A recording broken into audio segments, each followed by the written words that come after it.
Welcome to VFD training for electricians, apprentices, maintenance techs, and technologists. My name is Norman Burton. In this video workshop, we're going to learn how to connect the line supply and motor connections to a variable frequency drive. So let's get started.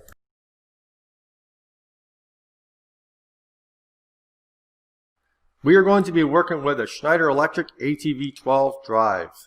The drive is rated at 0.37 kilowatt or half horsepower output.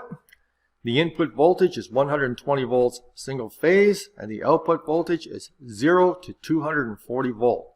The drive can be set up in pump mode, constant torque mode, and volts per hertz or scalar mode. We are now looking at the quick start guide that ships with the drive. Please be aware of all safety hazards. As with all electrical equipment, you need to read and understand the hazards involved before you're working on the equipment. There is an inherent safety issue with variable frequency drives, and that inherent safety issue is energy storage. When you disconnect the drive, you must wait 15 minutes before working on the drive.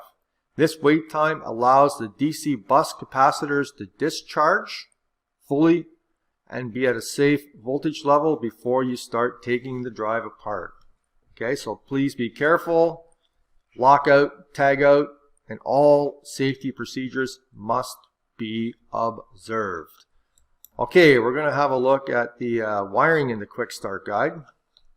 The quick start guide is just for basic setups. It doesn't cover all of the aspects of variable frequency drive setup, programming, and wiring. It just covers basic setup and wiring and programming.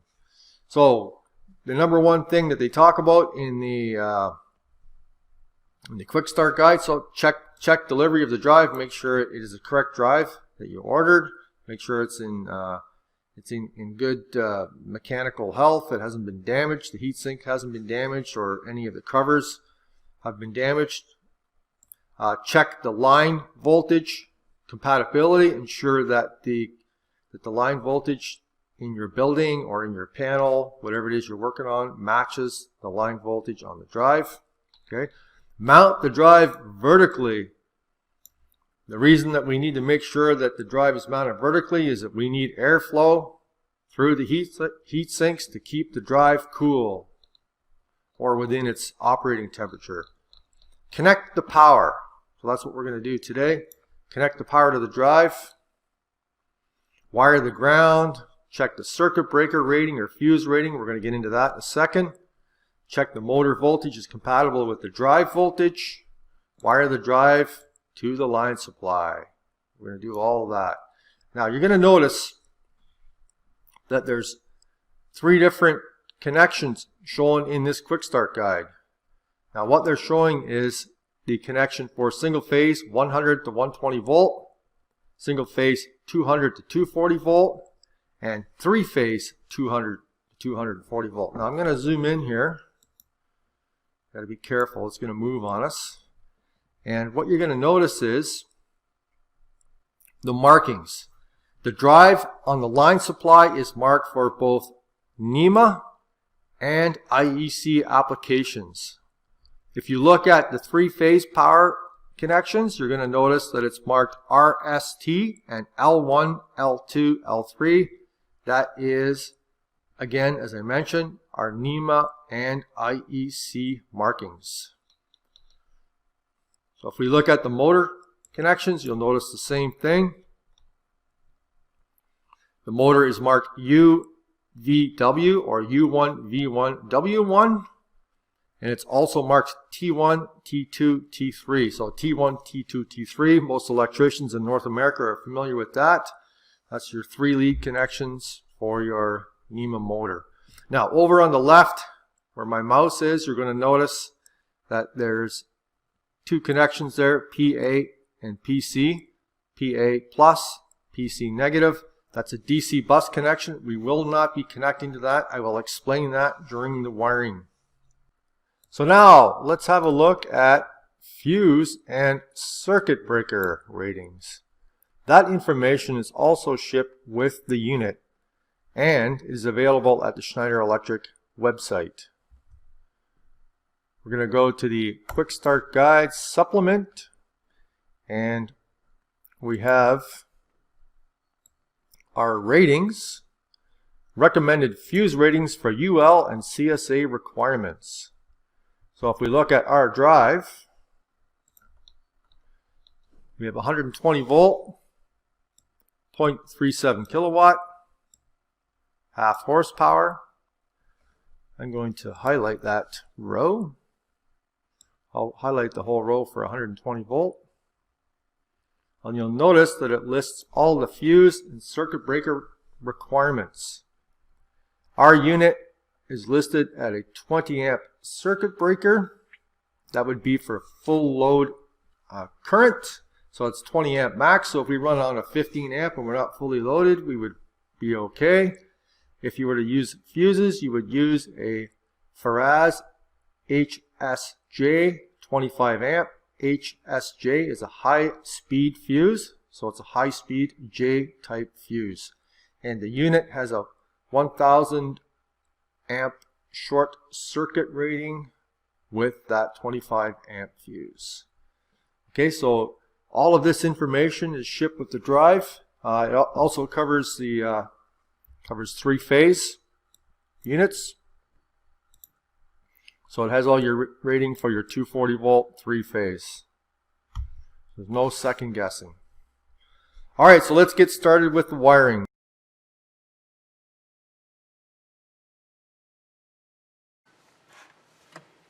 Okay, so we're going to get into the wiring of the line supply terminals on the drive. And you'll notice with the Schneider drive, the line supply terminals are on the top and the motor supply terminals are on the bottom, just like a magnetic starter. Not all drives are laid out this way. Some of them are all on one terminal strip inside a cover, so you have to really pay attention to the equipment that you're working on. Now, on this drive we have what's called a wiring trap. It's a cover that covers the wiring terminations and makes them finger safe. Okay, both on the motor side and on the power side, input power side. So we need to take that cover off to expose the wiring terminals. There's a little lock mechanism. We push down on it and open it, and the wiring trap is exposed. Alright, so make sure you read the nameplate rating on any equipment before you hook it up. Make sure you're connecting the correct voltage for both the line supply and the motor when you connect the motor up. And those are connections right there, single phase, so we just have 2 for the supply conductors and 1 for the bonding conductor or the earthing conductor.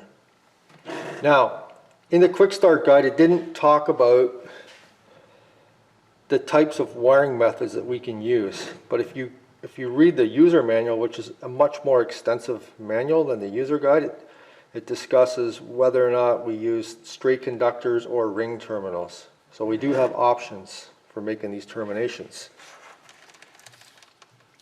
So we can use straight conductors, so we can strip these and connect them, or we can use ferrules. I prefer to use what's called a ferrule. So I put ferrules on all of my wires, but not everybody has a ferrule crimper.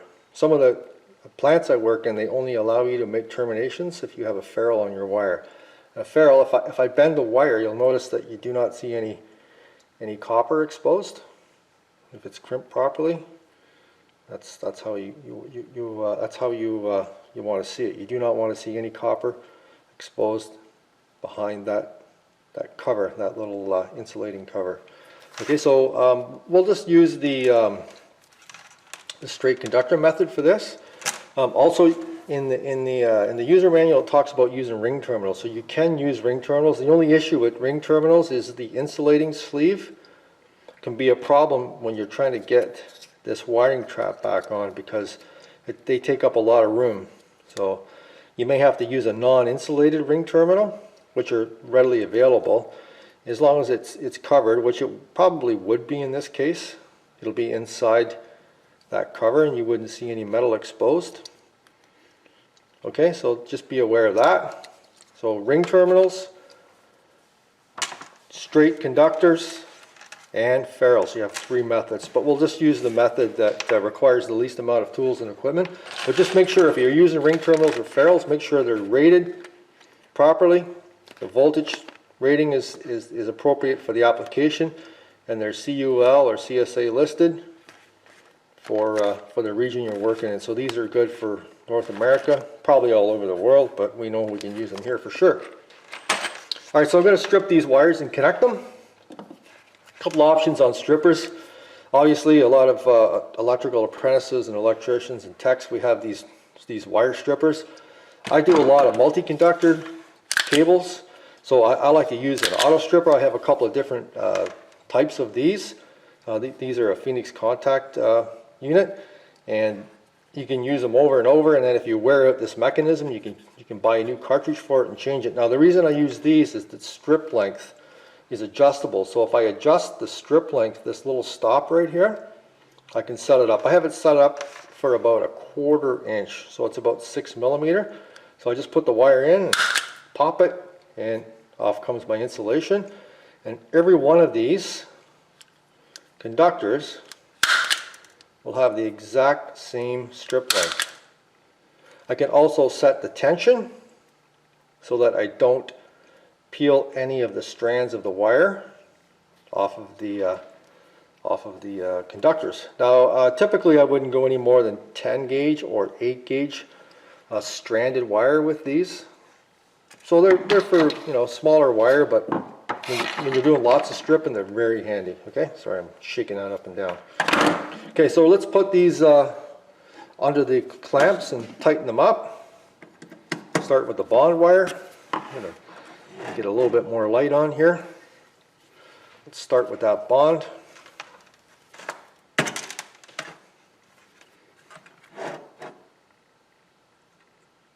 You have to be careful with the stranded wires that you don't have any of your stranded conductors separated from the main conductor, because it can cross over onto the opposite side. Have a little short. Don't want any shorts.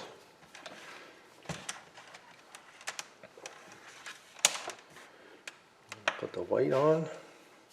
Be very careful with that, especially with control equipment. It'll cause some severe issues. Now I'm not tightening these fully just yet. If you noticed in the quick start guide, it had a little graphic of a torque screwdriver.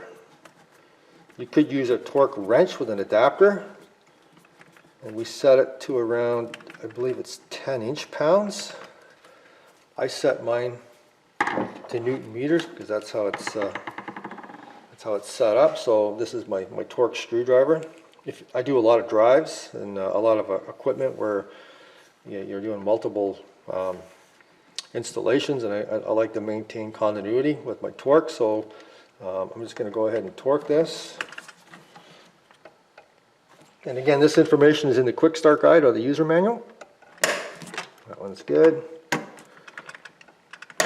I used to do a lot of work with servos, and we built panels in a production setting, so a lot of different staff were working on equipment. Some of them were more qualified than others, so we had to have rules and guidelines, and one of them was using a torque wrench to tighten up all of the motor and power conductors after they're installed. So we're going to go ahead and put that wiring trap back on. Again, I'll give our wires a little tug, and then let's do a visual. Now what you want to see when you're finished is you don't want to see any copper outside of that wiring trap. So our insulation is right up to the wiring clamp, but not under the wiring clamp. You do not want it under the wiring clamp, and you're good to go. So if you're putting this in a panel, you may have to put some wire numbers on it, some tags. Okay, so that's it for the line conductor.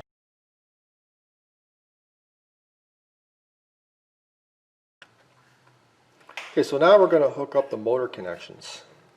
Something that you're going to notice is that the earthing connections are not grouped or there is no earthing connection beside the motor power terminals.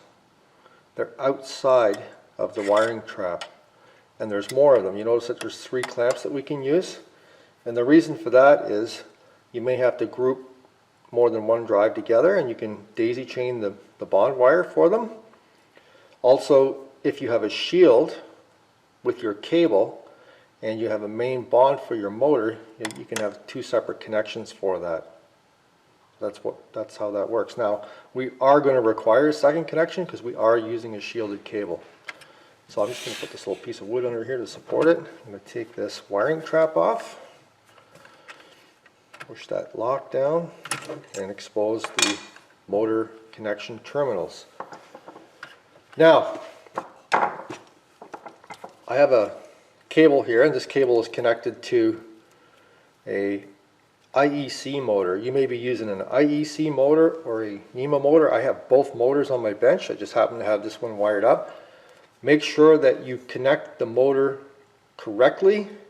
There'll be a diagram with the motor. It may be a dual voltage motor. Follow the diagram for the correct voltage. In the case of what we're connecting here, it's 230 volts. So I connected at 230 volts. And like I said, I also have a NEMA motor, but it's a single voltage motor, so it's a lot more straightforward. I just bring in my 3 wires and I connect them, and it's good. But you do run into different scenarios with motor connections. Now, what you're going to notice with this cable is I have 3 black conductors. Now, they're numbered 1, 2, and 3, so we can just connect those up to T1, T2, and T3. And then I have a ground wire, or a bond wire, and then I have another green wire. And what that green wire is it's a drain for the shield in this cable. This is shielded cable. Okay, so this cable has a shield and has a drain, and I believe it actually has a foil too. So it's a very good cable. It's rated for 600 volt UL, and I think it's rated for 1000 volt CSA. So if you read the user manual, it's going to state that the shield on this motor conductor cable has to be attached at both ends. So we've attached it both in the motor, and we're going to attach it on the drive end. So let's connect these up. Now you'll notice that we have ring terminals. So we're going to use ring terminals on the output in this case. I just have to identify my correct conductors here. That's 3, 2, so I'm just going to identify wire number 1 and put it under that clamp. I'm going to loosen them all off. Get the motor connections out of the way, and then I'll do the bond wires.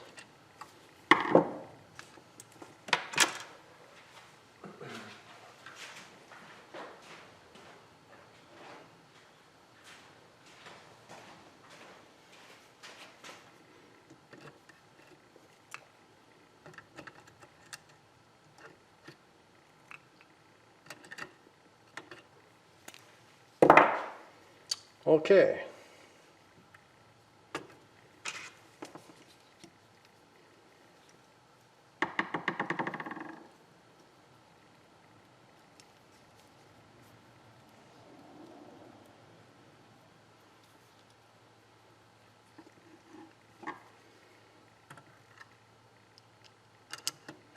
Connect up T1, T1 NEMA, U1 IEC.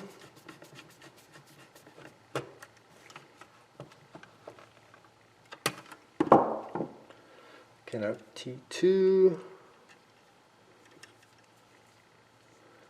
U2 IEC.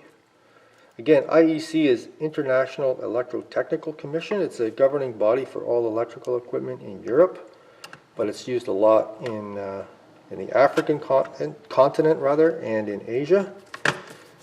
We do see a lot of it in North America. We see a mix of both, so it's good to learn both types of equipment. You see drawings with both a mix of the IEC and NEMA.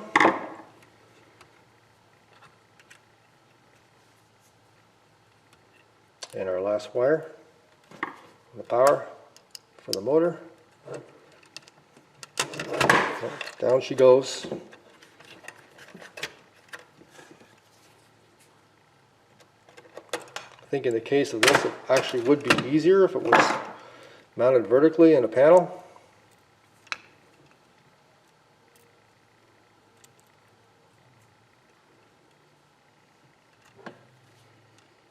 Like I said earlier, it's a little trickier to get the wiring trap on with these insulated ring terminals, but we're going to give it a go.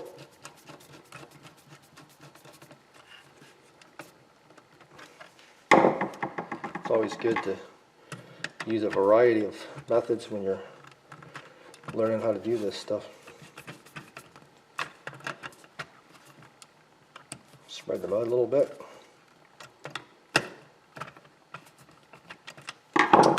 And we're going to torque that up.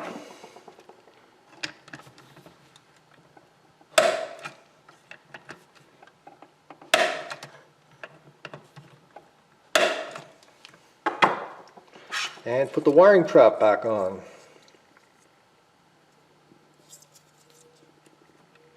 Oh, before I do this, I should mention something.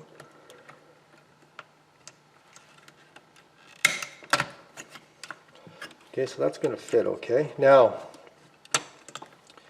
we were in the quick start guide, we were looking at some connections that I mentioned that we were not going to use. So that's your PA/positive and PC/negative. Those are for your DC bus connections that you would connect a braking resistor or a braking resistor module to.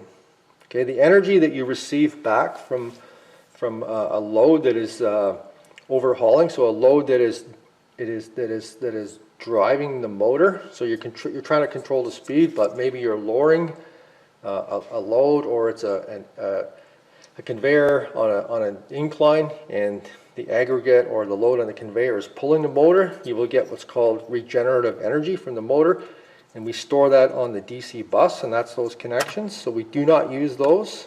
Okay, so be very, very careful when you're connecting these, because you can cause a great deal of damage to the drive, or even yourself if you're not careful. Okay, so we'll be getting into that. You're going to notice that these two wiring trap knockouts are not used, and that's because that you'd only take those out if you do connect a braking resistor and module. Now I do have a drive with one connected, we'll be looking at later. We'll be setting up the parameters on it. This particular opening here is not used. Alright, so let's put that back on.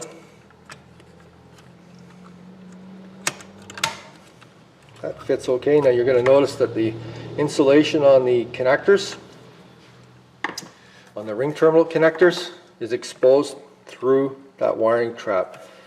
Also, you probably noticed that the ring terminal insulation is, the color of the insulation is red as opposed to blue. They're a slightly smaller ring terminal because the conductors are smaller. The conductors are smaller because it's a three-phase motor, so your current for your motor is shared amongst three conductors as opposed to two conductors on the line side. And again, the only way to really know how that works is to study the theory, to learn how the inverter works, and that all makes sense for you. Now we're gonna connect up this earthing connector. Now this connector and conductor bonds the case of the motor. Okay, so we'll put that one under the bigger one. Not that it's really going to matter.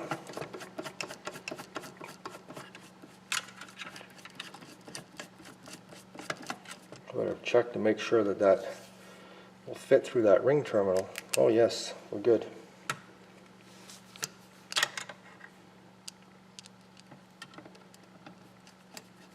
Now this is a larger clamp than the clamps for the conductors, so I'm just going to go ahead and give it a good torque with this screwdriver. Crank it up just like we do normally. And this wire here is the drain for the shield, and it's connected at both ends for power conductors, and that is found in the user manual. States that it must be bonded at both ends for the motor cable shielding. It's not an instrumentation cable where it's only bonded at one end. It's a power cable.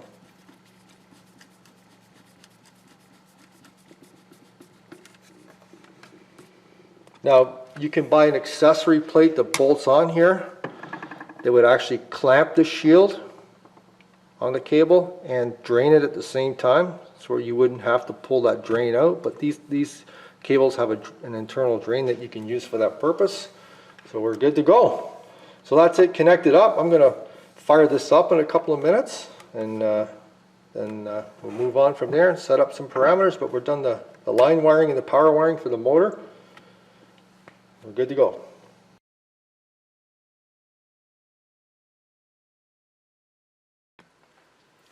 So we have our line supply connected and our motor supply conductors connected. This particular unit is sitting on a bench, so this is a bench testing scenario. So the cables need to be secured. If you were installing this in an enclosure, you would tie the cables and secure them. You would ensure proper fusing, proper bonding of the enclosure. They would have to be safe so the public has no access to it. So follow all codes and standards when working with this equipment. So what I'm going to do is I'm going to go ahead and plug it in. See what happens. So we have a ready indicator. Now, can we run it? Let's have a look. We do not have any control devices connected, so we don't have any push buttons or switches, float switches, or analog devices to control the speed. And you're going to notice that we have a cover here that shows the switches. Now we're going to cover the control connections next. Now if I hit this run button, I can't run it from there either. But if you read in the quick start guide, if you hold the mode button down for 3 seconds, you're going to see these scrolling dots, and that's telling you that you can run it now. So if I hit run, away we go. The motor's running. Okay, now let's speed it up. So this one's been set up. So I'll go through the parameters on setting this up next. Okay, now I can hit stop. We'll stop it. If I hit run, and I unplug it, that's a low voltage fault. And then I plug it back in. It's ready, but it will not run, and that's what's called low voltage protection. So if it loses its voltage to the input, it can't run. So what we can do here is we can pop that cover off, close that up. So if you want to run a little pump or a little mixer, you don't want to have any push buttons or switches, you can run it in what's called 3-wire control mode or low voltage protection from this run and stop button on the front of the drive. But you have to set up all of your parameters first, and we're going to get into that next. Okay, we're done.